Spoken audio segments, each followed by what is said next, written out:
the Linguaverse, Episode 12 Language and Consciousness, Arc 2, The Future and Philosophy of Language. Welcome back to the Linguaverse. If you've journeyed with me from the beginning, you'll know this space isn't about quick answers.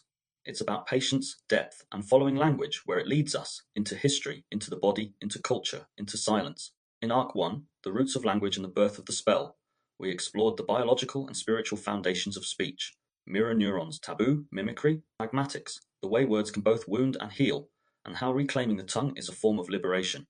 Then, in Arc 2, The Future and Philosophy of Language, we shifted to a horizon view.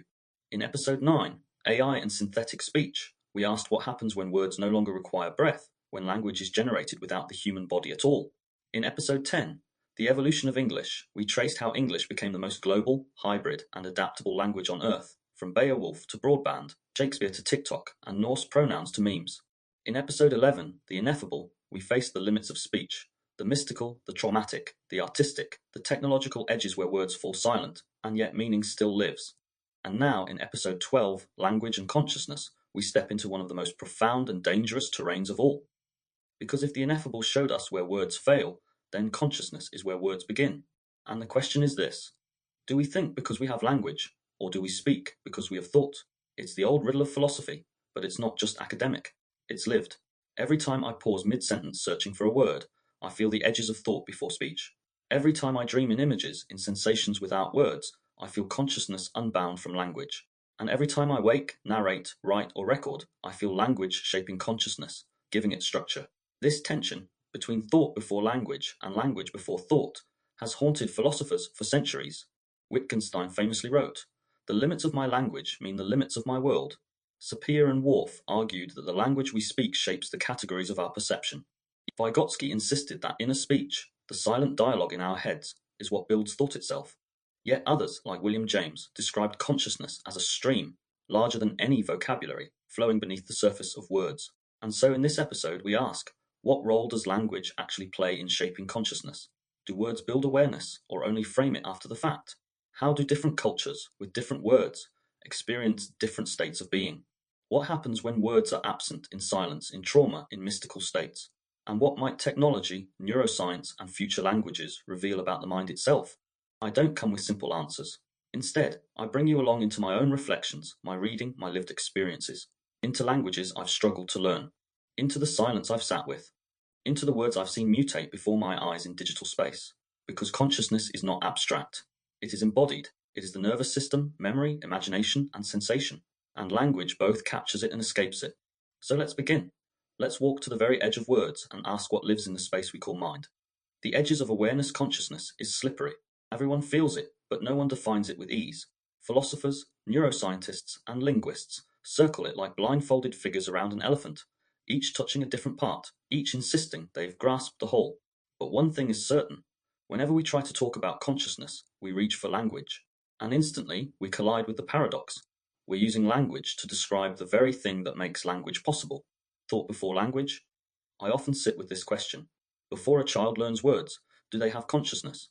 The answer feels obvious, yes. Babies feel hunger, joy, and fear. They are conscious of warmth, of comfort, of pain, but they don't yet have words. So does that mean consciousness precedes language? Is that thought primary and language secondary?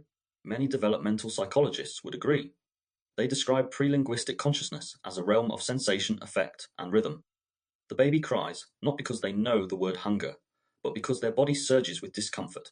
The cry is the thought, expression before symbol, and yet, once words arrive, everything changes. Mama, milk, no. Suddenly consciousness has scaffolding. It can be shared, directed, and remembered. A baby without words can feel hunger. A child with words can say, I'm hungry. And then later, I was hungry yesterday, but not today. Language folds time into consciousness. This is what Lev Vygotsky argued. That language isn't just an expression of thought, but the very tool that structures it. Inner speech, the running dialogue in our heads, becomes the architecture of self-awareness. And here's the paradox. Yes, consciousness exists before words, but without words, consciousness cannot loop back on itself. It cannot narrate, reflect, or abstract. Language doesn't create the spark of consciousness, but it shapes the flame into patterns.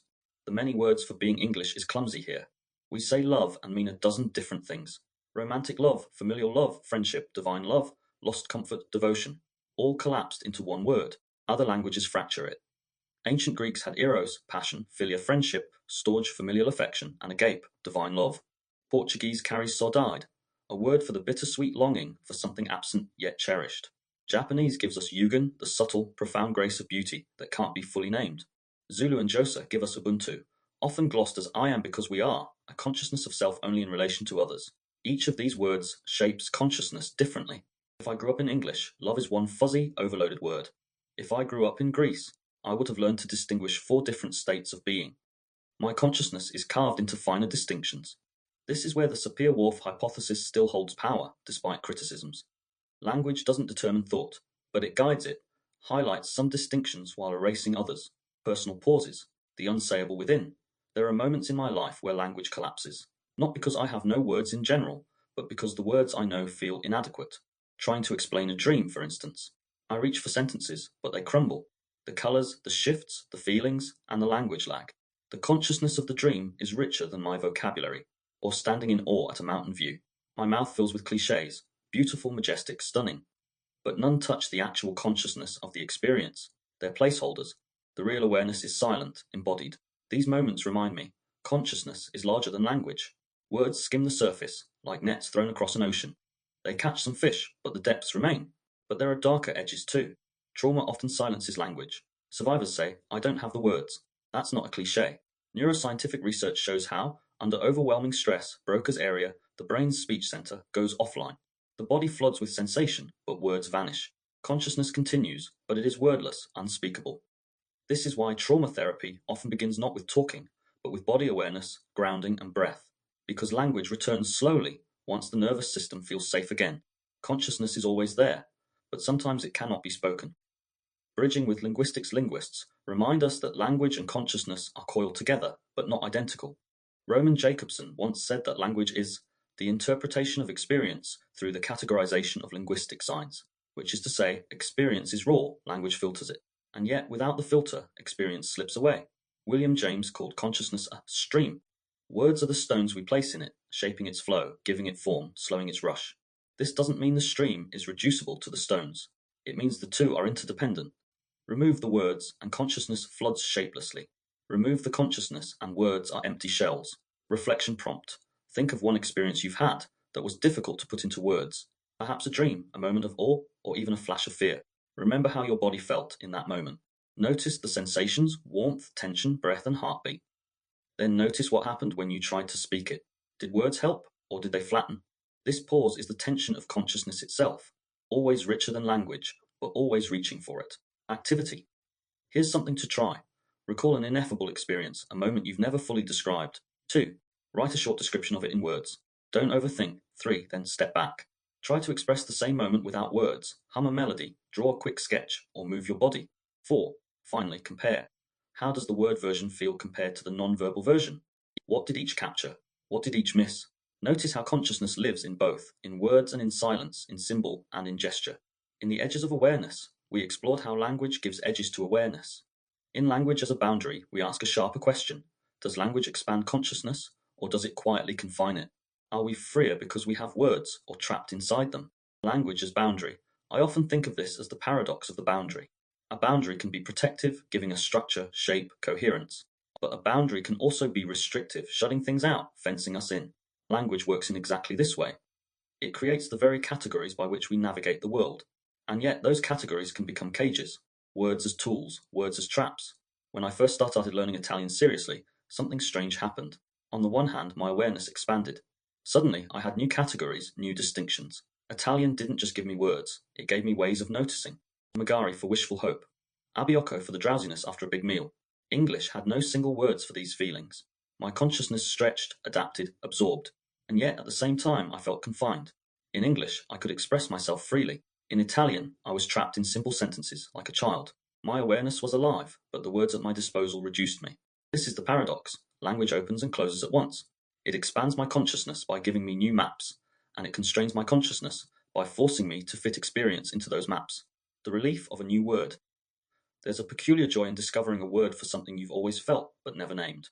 The first time I encountered saudade, the Portuguese word for bittersweet longing, I felt recognition in my chest. I had felt that before, missing someone in a way that was sweet and painful at once. English had no word for it.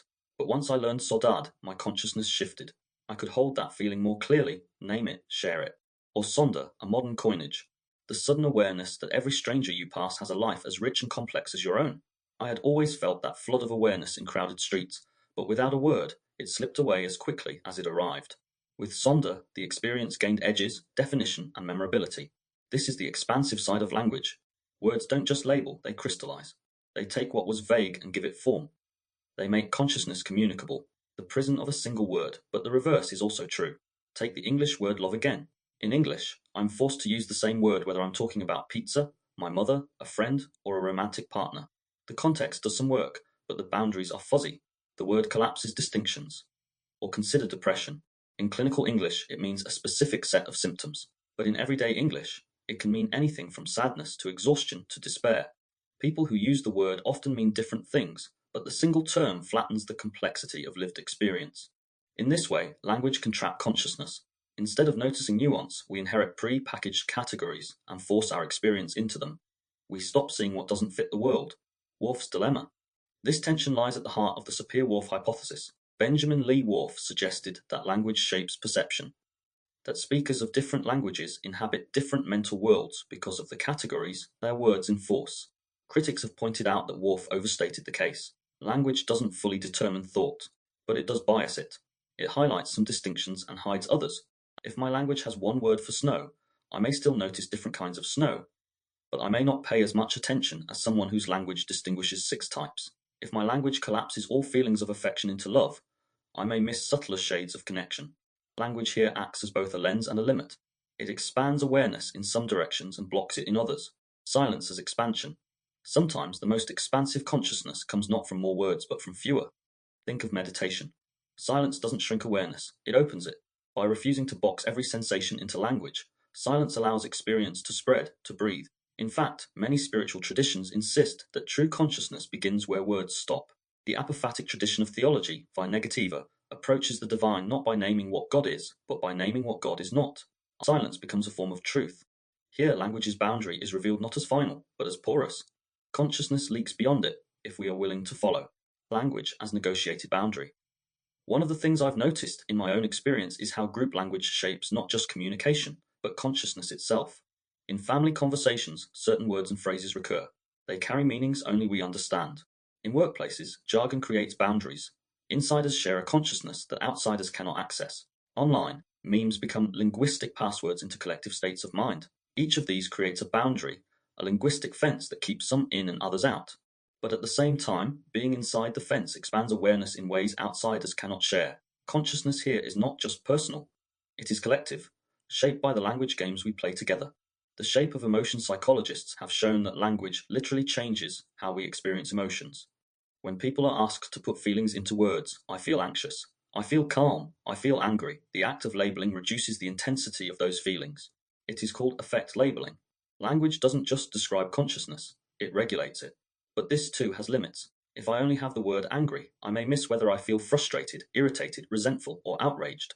My consciousness is bound by the granularity of my vocabulary.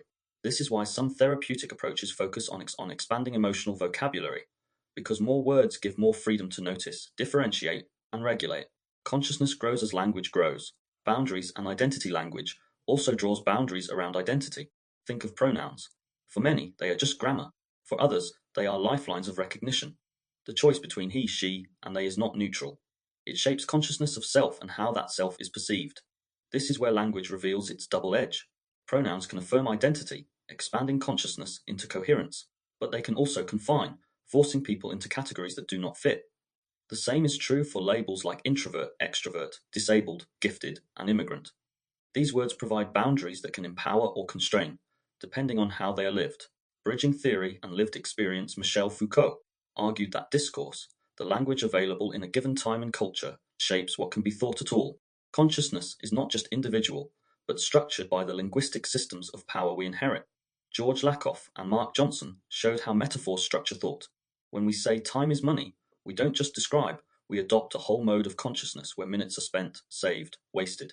Lera Boroditsky has demonstrated that language literally shifts cognitive perception. Speakers of languages that use cardinal directions instead of left and right like Gugu Yimithir maintain constant spatial orientation in ways English speakers rarely do. Each of these shows the same truth. Language is not just a mirror of consciousness. It is a boundary that defines its contours, personal reflection. When words boxed me in, I can recall moments where the limits of language pressed hard against me. When learning Swedish, for example, I found myself boxed into textbook sentences and online sessions of Duolingo. My consciousness of experience was vivid, but my words were clumsy. The boundary of a limited vocabulary made me feel less intelligent, even though my awareness was intact. Or times when trying to explain complex emotions in English, and people flatten them into cliches. Oh, you're just tired. You're just stressed. The words others imposed acted as boundaries on my own consciousness, shrinking the richness of what I was feeling. Reflection prompt think of 3 recurring feelings you experience in your life. They could be anything: joy, irritation, longing, restlessness. Now ask yourself, do you have precise words for each of them? Or do you always fall back on the same broad terms? What happens to your awareness of those feelings when you try to name them more carefully? Does it expand? Or does it collapse into something smaller? Activity. Here's something to try. 1. Write down 3 recurring feelings you experience but rarely express. 2. Then try to name them. Use the closest words you can find. 3. If no word feels right, borrow from another language or even invent your own. 4. Reflect. Did naming the feeling expand your awareness of it or restrict it? This exercise shows how language acts as a boundary. Sometimes the fence protects and clarifies. Sometimes it cages. Language is a boundary. It expands consciousness by providing maps, categories, and distinctions. It traps consciousness by flattening nuance, erasing difference, and enforcing defaults. To live with this paradox is to recognize that language is never neutral. Every word we use is a choice, a fence we build, a gate we open, a wall we inherit. Consciousness, in this sense, is always larger than language, but language gives it edges, and those edges can be liberating or confining, depending on how we use them. If language shapes the boundaries of individual consciousness, what happens when those boundaries merge? What about the shared mind we build together through memes, slogans, and narratives? Collective consciousness language does not live in isolation. It's not a private code whispered only in the skull. Every word I speak has already been spoken by others. Every phrase I inherit carries echoes of people, traditions, groups, and movements. This is what I mean when I talk about collective consciousness, the way language weaves individual awareness into shared experience, creating currents that are larger than any one of us. If part 1 explored how language gives shape to thought, and part 2 looked at the limits, the places where words box us in or fail us entirely, then part 3 is about what happens when language spills beyond the individual. What happens when my words are not just mine, but ours? When language becomes a nervous system that extends across families, communities, nations, and now digital networks. Language as shared mind. The idea that consciousness is not purely individual isn't new. Carl Jung spoke of the collective unconscious, archetypes and images embedded in the psyche of humanity, surfacing across cultures and ages. But I want to ground this not in mystical symbols alone, but in language itself, because language is the clearest evidence we have of a shared mind. Think about it. If I say freedom, you don't just hear a dictionary definition. You hear history. You hear slogans, wars, constitutions, and protests. You hear how your culture has spoken this word, how your parents used it, how politicians wield it. The word doesn't exist in me alone, it exists in us. This is why I often describe language as a nervous system stretched across bodies. Each of us is a node, but the current runs through the collective. Words are the impulses that spark across the network. Memes as modern archetypes. In our digital age, memes are perhaps the clearest form of collective language. A meme isn't funny unless you already share the cultural code. A picture of a distracted boyfriend or a SpongeBob reaction image means nothing to someone outside the network. Inside, it means everything, a quick flash of recognition, a shorthand for whole narratives. Memes are today's archetypes. They rise from collective experience, mutate across contexts, and die when they lose relevance. They are not just jokes, but vessels of collective consciousness. Through memes, communities laugh, resist, critique, and bond. A single caption can unite millions in shared understanding, and yet memes also reveal the fragility of meaning. They fracture quickly. One community uses an image to mock, another to celebrate. The same picture becomes a weapon, a shield, a joke, an insult. Collective consciousness doesn't mean uniformity. It means multiplicity, a web of meanings shifting constantly. Slogans and spells think of slogans, make America great again. Black Lives Matter, just do it. Yes, we can. Each one is short, repeatable, and rhythmic. Each one is more than words. It is spellcraft, collective incantation. Chant a slogan in a crowd and your body changes. Breath synchronizes. Heartbeat quickens. Nervous systems regulate one another. The language becomes embodiment. You are no longer one. You are part of a collective field. This is where linguistics meets physiology. Words don't just persuade intellectually, they entrain bodies. A slogan is not just meaning, it is rhythm, sound, vibration. It carries force beyond its literal sense. Family language and the local collective. Of course, collective consciousness begins closer to home. Every family has its phrases, its in-jokes, its patterns. A single word at the dinner table can trigger laughter, silence, or tension, not because of the dictionary definition, but because of the family history embedded in it. I've noticed this myself. There are words and phrases I would never use outside of family because they simply wouldn't carry. They belong to that small collective like secret passwords. They remind me that consciousness is not just mine, it's always shaped by others. The same is true in workplaces, friendship circles, and subcultures. Each group develops a mini language, a lexicon of references and codes. To belong is to learn it. To be excluded is to miss the meaning. This is how collective consciousness sustains itself, through shared words. The weight of normal language doesn't just bond groups, it defines what feels normal. Think about the first time you entered a new workplace or culture. At first, the language felt alien, with acronyms, jargon, and inside jokes. But slowly, you adapted. You began to use the words yourself.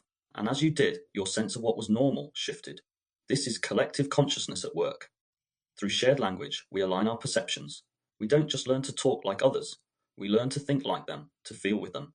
Benedict Anderson called nations imagined communities because they exist not in geography alone, but in shared narratives, newspapers, and stories.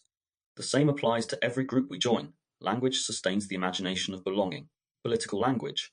Shaping realities nowhere is collective consciousness more obvious than in politics. Words don't just describe policies, they create realities. Call something illegal instead of undocumented, and the entire emotional framing shifts.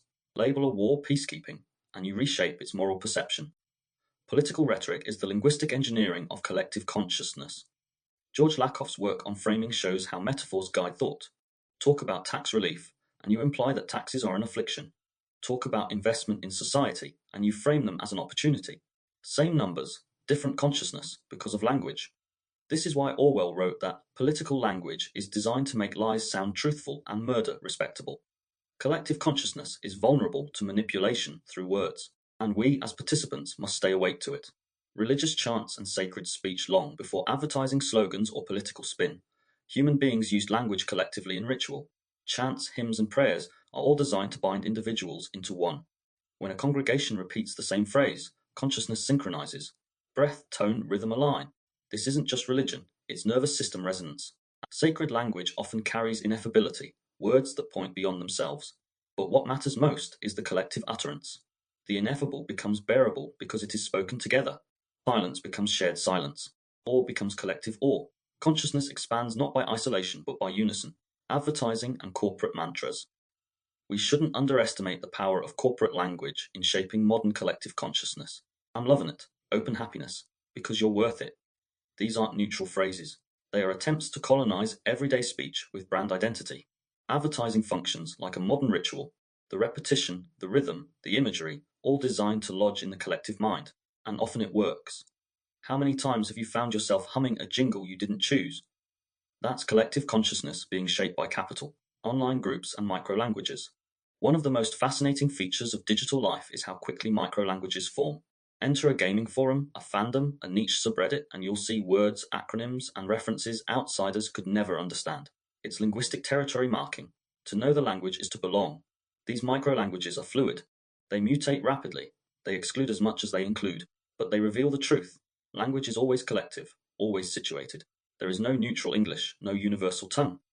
There are only the codes we agree to share in the moment. Collective consciousness as nervous system. Let's circle back to the body. When I speak with someone, my nervous system resonates with theirs. Mirror neurons fire. Tone, rhythm, and pauses all regulate connection. Extend that to groups, and we see collective consciousness as nervous system regulation at scale. Crowds chant, and individuals feel stronger. Online groups repeat hashtags, and individuals feel part of a movement. The nervous system doesn't know it's digital. It feels the resonance all the same. This is why language can heal or harm collectively. A cruel phrase spreads through a schoolyard, and many nervous systems shrink. A supportive mantra spreads through a community, and many nervous systems expand. Collective consciousness is not just thought, it is felt in the body. Reflection prompt: think of 3 phrases you use only within specific groups, maybe your family, your workplace, or your closest friends. Write them down. Notice how they change your state of mind when you say them. Do you feel safer, more relaxed, more playful? Or do you feel constrained, pressured, silenced? This is collective consciousness at work. The words of the group become the contours of your awareness, sometimes liberating, limiting, always shaping. The shadow side, of course, collective consciousness has dangers. Group language can create echo chambers, excluding those who don't conform. Slogans can become weapons, silencing nuance. Memes can spread misinformation as easily as truth. Family phrases can transmit trauma across generations. Political language can normalize violence. Religious chants can unify in ecstasy or justify inquisition. Collective consciousness is power, and like all power, it can liberate or dominate. We must learn to listen critically, not just to what is said, but to how it shapes us. Personal glimpses. I've noticed in my own life how quickly my language shifts when I move between groups. With family, Italian words slip in naturally. With friends, slang emerges. With academic or professional settings, I tighten grammar and shift register. None of these is false. They are adaptations to collective consciousness. Each group draws a different self from me, and sometimes, stepping outside, I wonder, who am I beneath these layers of group language? Do I have a core voice, or am I simply the sum of collectives I belong to? Perhaps the truth is both. Individual consciousness is never free from the collective, but it can navigate, choose, resist, and reshape. This is why I say language is a nervous system stretched across bodies. Collective consciousness isn't an abstract metaphor. It is lived every day in memes, slogans, family sayings, chants, acronyms, hashtags. It regulates our bodies, defines our norms, shapes our politics, fuels our economies, and sustains our faith. But to truly grasp this, we need to look deeper at the body itself, at how language doesn't just echo in thought, but resonates in flesh, in pulse, in breath. That's where we're headed next, the nervous system lens. How language co-regulates, how it calms or agitates, how it aligns us physiologically as well as mentally. Because collective consciousness is not just in the mind, it is in the body, and language is its signal. Activity. Here's something you can try today.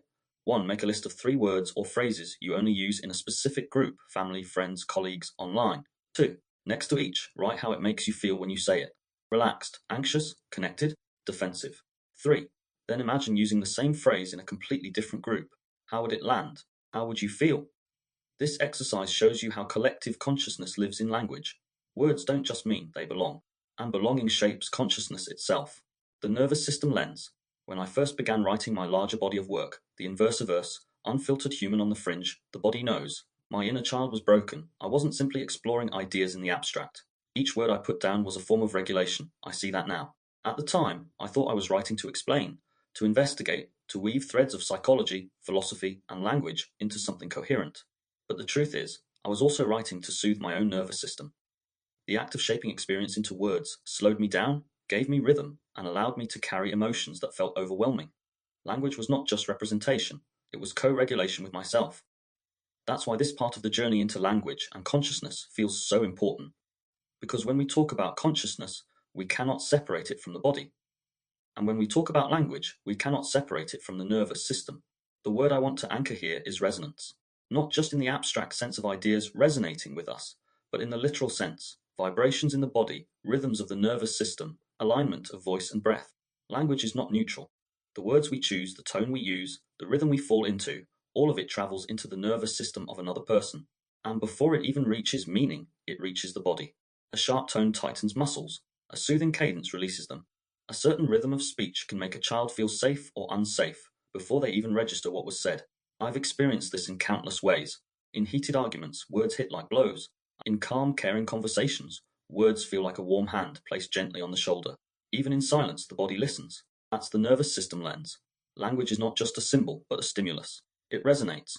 The body listens before the mind interprets. Stephen Porges' polyvagal theory offers a framework here.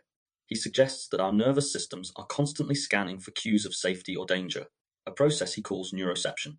Before we consciously interpret words, our body has already reacted to the tone of voice, the facial expression, the rhythm of interaction. That means when I speak, I'm not only transferring information, I'm broadcasting nervous system signals. My tone may tell you safe or threat long before my words are processed. Think of a child hearing the same sentence in 2 different tones. I'm here, said warmly, it invites. Said harshly, it commands. Same words, entirely different nervous system impact. This is why I call it resonance. Language vibrates through tone, through rhythm, through breath, and the nervous system responds. Co-regulation in dialogue. Every conversation is more than the exchange of ideas. It's an exchange of nervous system states. When I speak slowly and calmly, I'm not just being polite. I'm offering my regulated state as scaffolding for yours. This is what psychologists call co-regulation, one nervous system soothing another through presence, tone, rhythm, and gesture. Think of lullabies. A mother sings to a baby. The words matter less than the melody, the rocking rhythm, the steady tone. The baby's nervous system syncs to the mother's. Safety is transmitted through sound. Adults do this too, though we forget it. When we gather with friends and fall into laughter, our rhythms align. When someone speaks with agitation, our own bodies tense. When someone speaks with warmth, we feel safe enough to soften. Dialogue is resonance. It is the nervous systems vibrating together through language. The mirror linguistic hypothesis. This is where my own mirror linguistic hypothesis emerges. The idea that words are not only carriers of meaning, but also mirrors of the state. When I speak, I'm not just encoding information, I'm reflecting my nervous system in sound. And when you hear, your nervous system mirrors mine. It's not metaphorical. Neuroscience shows that mirror neurons fire when we see or hear another person act. If I yawn and say the word yawn, your body may respond. If I tell you a story of fear with a trembling tone, your nervous system may begin to feel the edge of that fear. Language under this lens is a nervous system mirror. It resonates not only through meaning, but through embodied state. This is why certain words feel charged. They carry echoes of past states, cultural weight, and embodied memories. When I write about childhood trauma in My Inner Child Was Broken, the words are not just concepts. They carry the nervous tremors of those experiences, even as writing them releases something.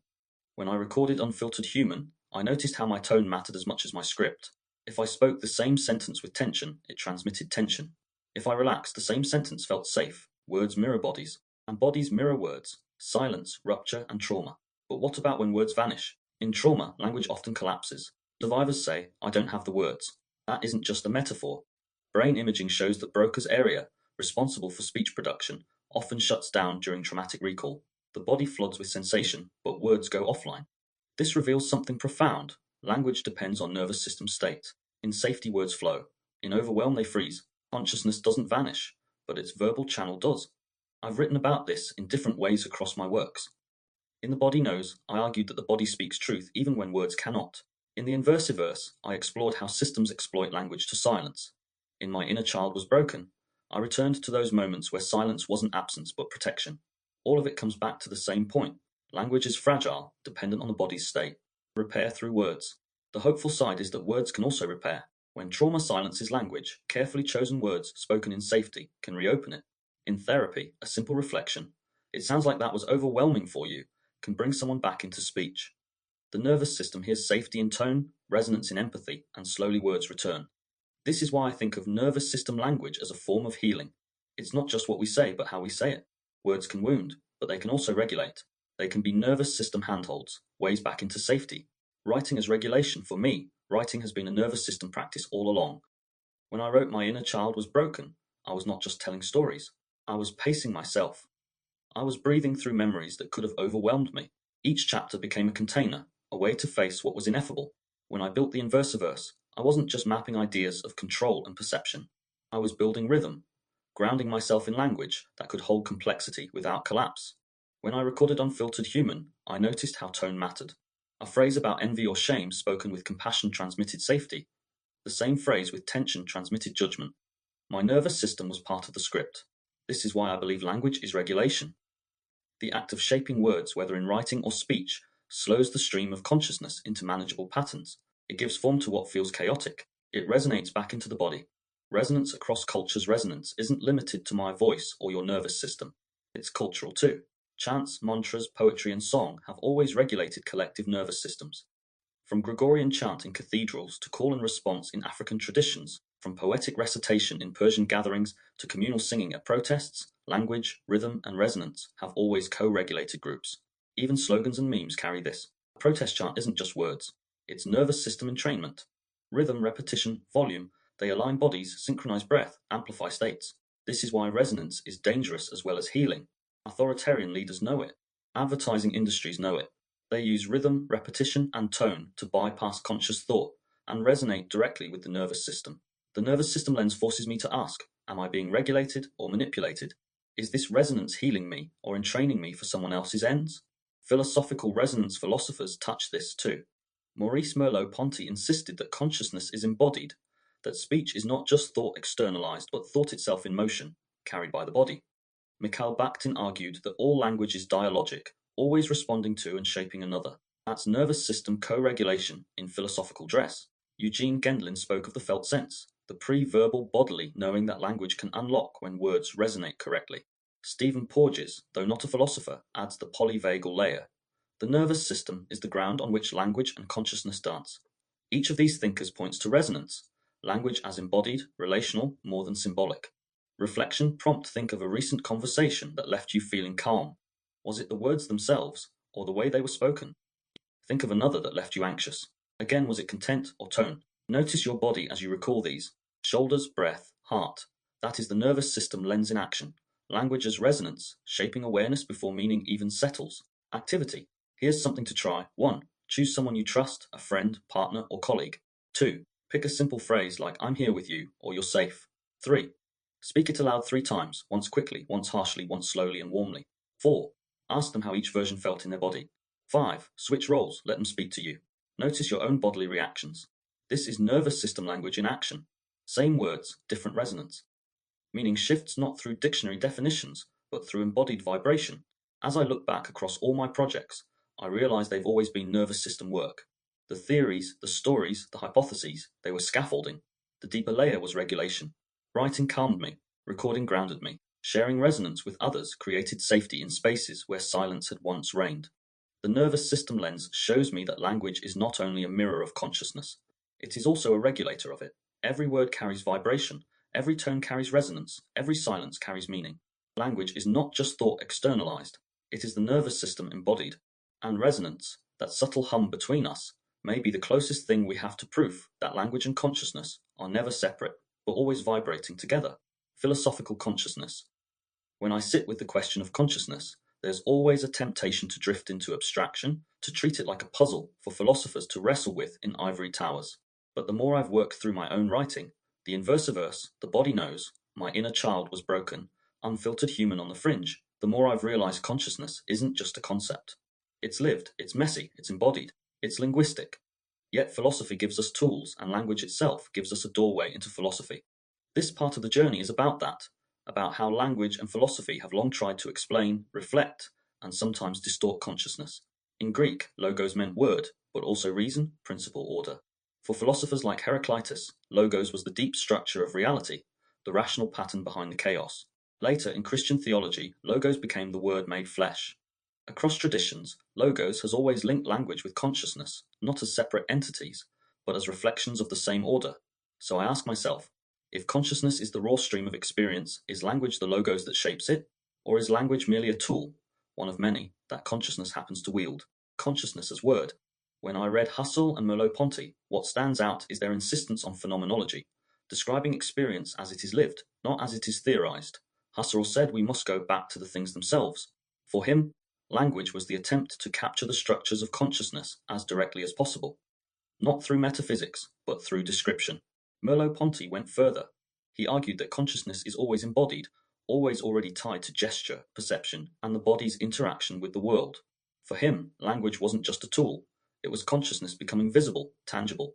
This resonates with me because in my own nervous system work, I've seen how consciousness isn't purely verbal, yet language becomes the way we fold it back on itself. The body feels first, the word comes later. But once the word comes, it structures the feeling. It anchors it in memory, allowing it to be shared. Language here isn't an afterthought, it's constitutive. Without words, the stream of consciousness rushes forward, but remains unshaped. With words, it gains structure, identity, and continuity. That's the philosophical argument for consciousness, as linguistic at its core. But I'm not entirely convinced. Beyond logos, consciousness without language, because there are moments, and I've lived them, where consciousness feels vast, wordless, uncontainable. Sitting in silence, watching the sky shift colors at dusk, being overwhelmed by grief or awe. In these moments, words seem intrusive. The consciousness is full, yet language fails. Philosophy has a name for this too, apophatic thought, divine negativa. It's the tradition of describing the divine or the ineffable not by what it is, but by what it is not. Language circles, points, gestures, but never captures. And this makes me pause. If consciousness can be full, rich, overflowing without language, then language cannot be its essence. It is a layer, a lens, a scaffolding. Consciousness may be more like an ocean, with language as the boat we build to navigate it. Necessary, yes. Defining, maybe not. Language as boundary philosophy also warns of the opposite risk. That language might limit consciousness. Ludwig Wittgenstein famously declared, The limits of my language mean the limits of my world. On one level, he meant that what cannot be said cannot be thought, that consciousness is confined by the boundaries of expression. I felt this in my own life. Growing up bilingual, hearing relatives switch between Italian and English, I noticed how each language carried a slightly different consciousness. Certain jokes worked in Italian but fell flat in English. Certain feelings seemed richer in one tongue than the other. My consciousness wasn't fixed, it shifted with the words available to me. But there's a danger here. If I only have words given to me by culture, my consciousness is boxed in. If the only words available for mental health are mad or weak, then my experience of trauma collapses into stigma. If the only word for dissent is conspiracy, then my awareness of power structures is flattened into ridicule. This is why I've spent so much of my writing life trying to reframe, to invent, to stretch, to create new phrases like nervous system language, mirror linguistic hypothesis, somatic lexicon. Because each new phrase isn't just linguistic, it's conscious. It opens a doorway in the mind that wasn't there before. Consciousness as collective logos philosophy tends to focus on the individual mind, but language reminds us that consciousness is also collective. Jung spoke of the collective unconscious archetypes and patterns beneath personal awareness. Today, memes and slogans act like collective logos, shared linguistic seeds that shape not just thought but identity. When a community repeats a phrase, "We the people, Black Lives Matter, stay home, save lives," they aren't just exchanging information. They are synchronizing consciousness. Words act like tuning forks, bringing many nervous systems into resonance. I saw this clearly when writing the Inversiverse. Propaganda, marketing, control, all of it works through language. But what it ultimately shapes is consciousness, the collective mind. So perhaps logos is not just the word as reason, but the word as network, the shared fabric that makes collective consciousness possible. Writing consciousness. For me personally, writing has always been the way I touch consciousness. In my inner child was broken, I gave words to pain that had once been wordless. In Unfiltered Human, I named emotions we're taught to silence: envy, jealousy, shame, guilt, frustration, rage. In The Body Knows, I traced memory into flesh. In the Inversiverse, I explored how language itself shapes perception. Each project wasn't just about writing, it was consciousness taking form. And yet, I also felt the limits. There were always truths that slipped away, always moments where words circled but never landed. Writing consciousness is always chasing shadows, but it's a chase worth making. Reflection prompt: think of a moment where you found the exact right word for an experience. How did it feel? Relief, expansion, recognition? Now think of a moment where no word would fit. How did that feel? Frustration, silence, mystery. This contrast is the heart of philosophical consciousness. Language both liberates and limits. It is both the scaffolding and the cage. Activity. Here's an exercise I've used myself. Take a simple conscious experience: drinking tea, watching the sky, listening to a song. 2. Write about it in detail, using as many words as you can. Describe sensations, emotions, and associations. 3. Then repeat the experience without words. Just sit in it, breathe it, feel it. 4. Finally, compare. How did the word version differ from the silent version? Did one expand or limit the consciousness of the moment? This isn't about choosing one over the other. It's about noticing how language and consciousness intertwine, sometimes harmoniously, sometimes tensely. Logos reconsidered. So where does that leave us? If consciousness is logos, then words are not mere tools, but the very flesh of thought. If consciousness exceeds logos, then words are only partial, necessary, but never complete. Personally, I lean toward the middle. Consciousness precedes language in its raw form, sensation, effect, and rhythm. But language structures it, expands it, shares it. Without words, consciousness is private, fleeting. With words, it becomes memory, identity, culture. In that sense, logos is not the essence of consciousness, but its architecture, the building we construct within the ocean of awareness. When I step back from philosophy into lived reality, what I see is this: consciousness is larger than language. But without language, consciousness cannot loop back on itself. Words shape awareness, open distinctions, and build bridges between minds. Silence, however, always whispers. There is more. This is why philosophy matters, not because it gives us final answers, but because it forces us to look at the structures of consciousness through the lens of words. And this is why writing matters, because every word is both a mirror and a doorway, a way to see ourselves and a way to step into a different awareness, beyond the word. By the time we arrive here, at the final part of this episode, I feel as if we've been circling a truth all along, one that has kept slipping through the nets of grammar and the boundaries of vocabulary. We've spoken about inner speech, collective consciousness, the nervous system's language, and even philosophy's attempts to map thought and awareness. But something has remained unsaid, something that cannot be caged inside syntax. This part is about that something, about what lives beyond the word. Because while language frames, scaffolds, and even creates much of consciousness, there are moments, rare but unmistakable, where awareness itself outpaces words, where silence is not emptiness but presence, where gesture, vision, sound, or stillness hold more truth than any sentence could. It is here, beyond the word, that I want to spend time, because it's here that some of the most profound aspects of human life reside: dreams, meditations, awakenings, altered states, moments of stillness so deep they feel like portals. And it's here too that I've experienced one of the most defining moments of my life.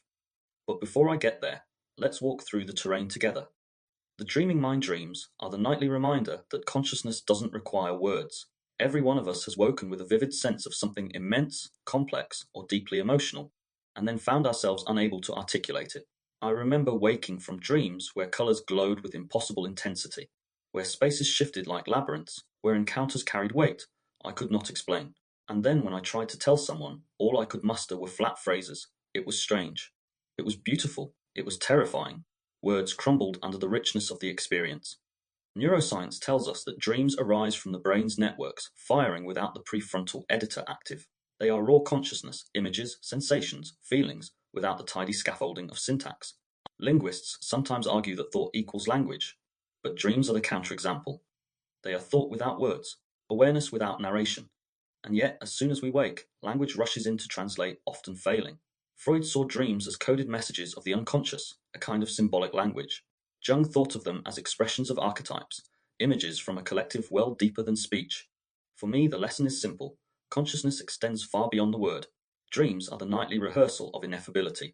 Altered states and the unspeakable dreams aren't the only place where consciousness spills beyond words. Across cultures and centuries, humans have sought altered states through fasting, dance, chanting, breath, substances, and solitude.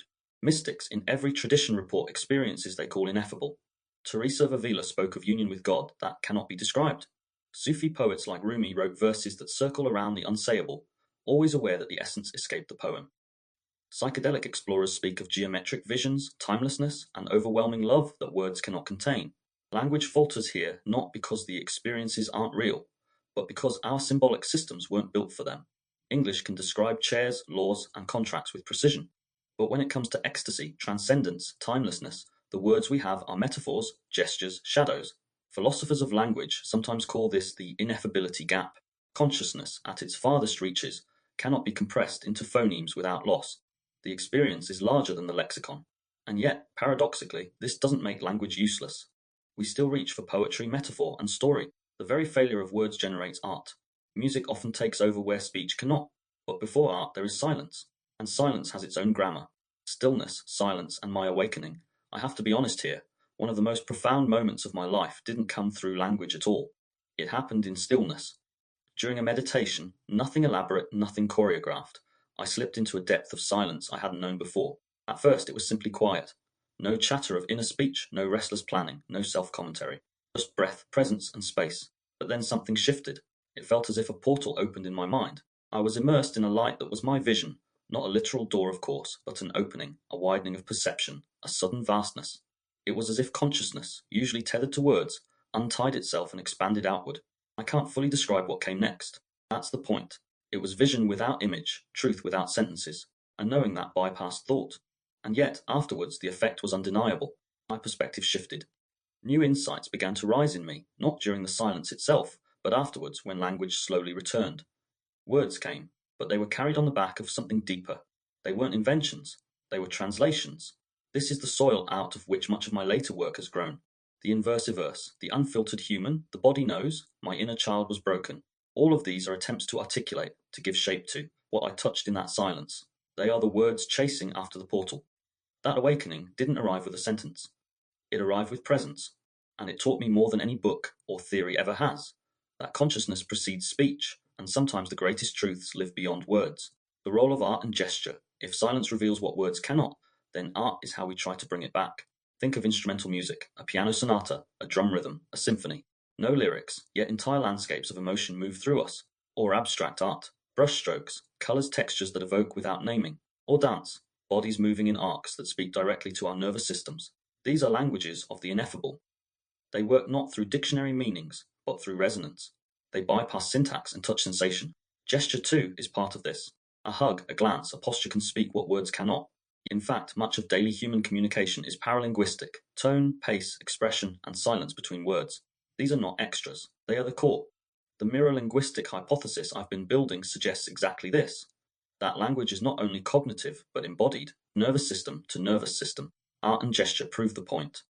They are where consciousness finds expression when words collapse. Technology and the simulation of silence. The question then arises: can technology ever capture this? Can AI, predictive systems, and simulations express what lies beyond words? My sense is no, not fully, because ineffability is lived. It is embodied, it is nervous system deep. AI can simulate descriptions of silence. It can generate poetic phrases about portals, stillness, or awe. But it cannot be silent. It cannot feel resonance. It has no nervous system, no breath, no body.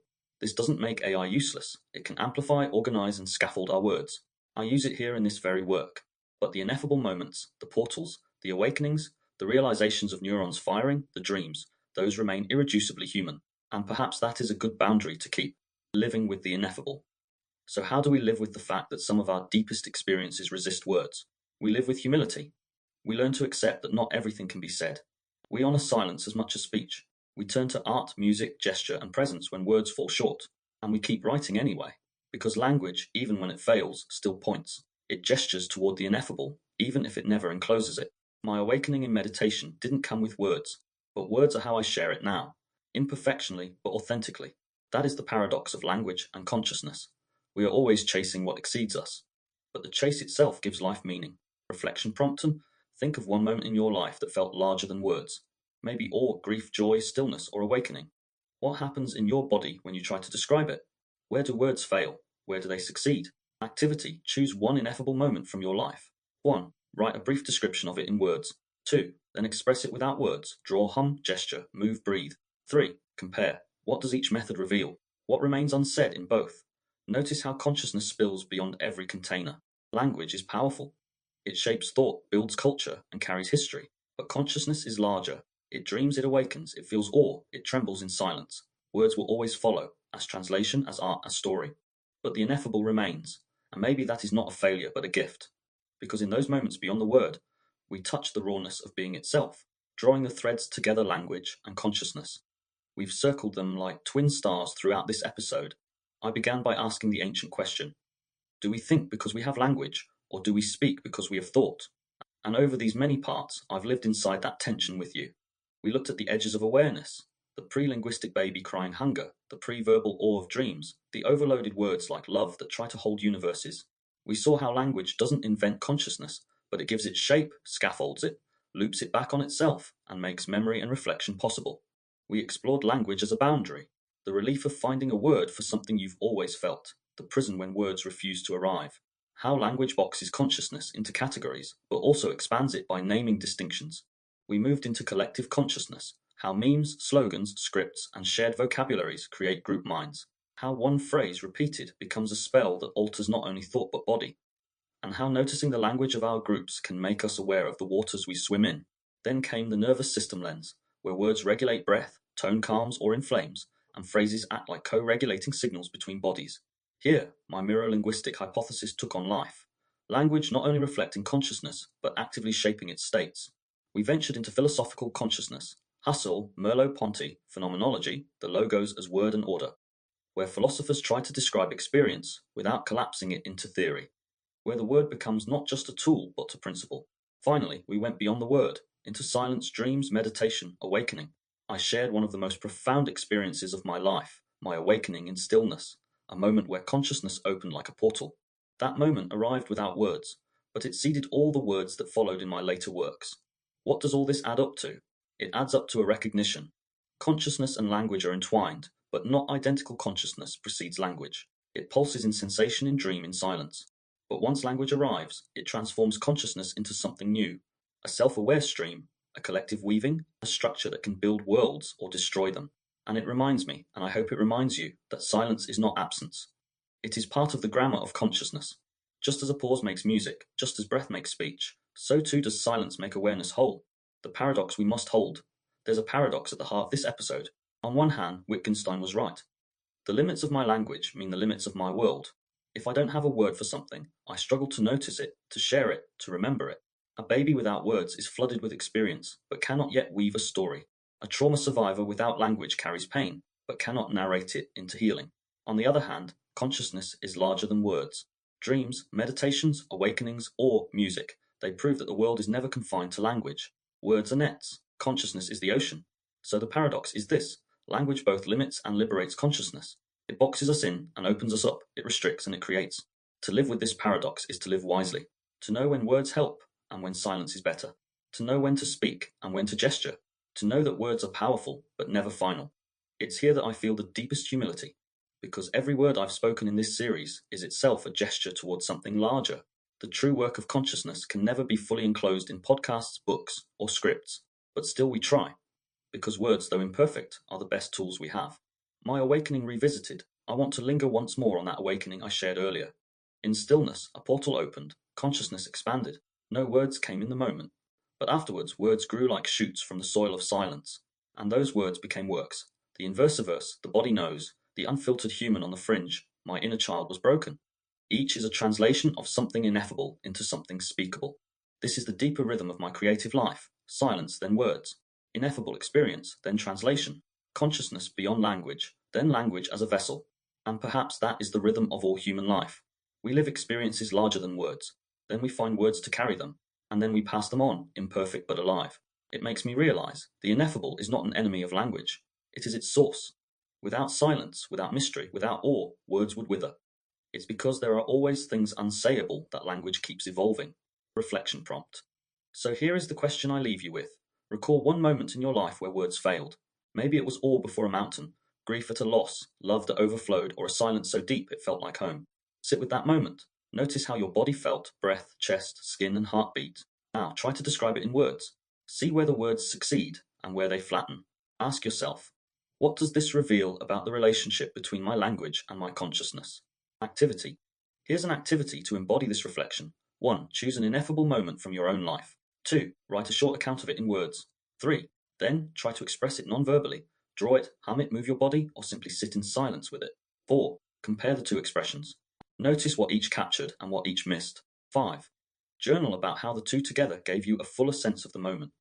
This practice will help you experience firsthand what we've been circling: that language and consciousness are entwined, but consciousness always exceeds the word. Coming soon, episode 13, The Linguistic Self. And now we turn the page. If this episode has been about language and consciousness, then the next step is natural: the linguistic self. Because language doesn't just shape thought in general, it shapes who we believe we are. Our self is narrated. Our identities are built from the words others give us, the words we repeat, the words we accept or resist. In episode 13, we'll explore how language builds the self, how childhood nicknames, cultural scripts, diagnostic labels, gendered words, and personal narratives all stitch together the fragile but powerful thing we call identity. If episode 12 asked how language and consciousness relate, episode 13 asks how language and selfhood are inseparable. And for me, it feels like a return, because the work I've written about trauma, about the inner child, about perception, about the body, has always circled this: how words shape who we are allowed to be. So that's where we go next, into the linguistic mirror, to see how selves are made, broken, and remade. Until next time, stay curious, stay awake to your own language, and remember, some truths live beyond words, but words can still point the way. You've been listening to the Linguaverse. I'm James Miller.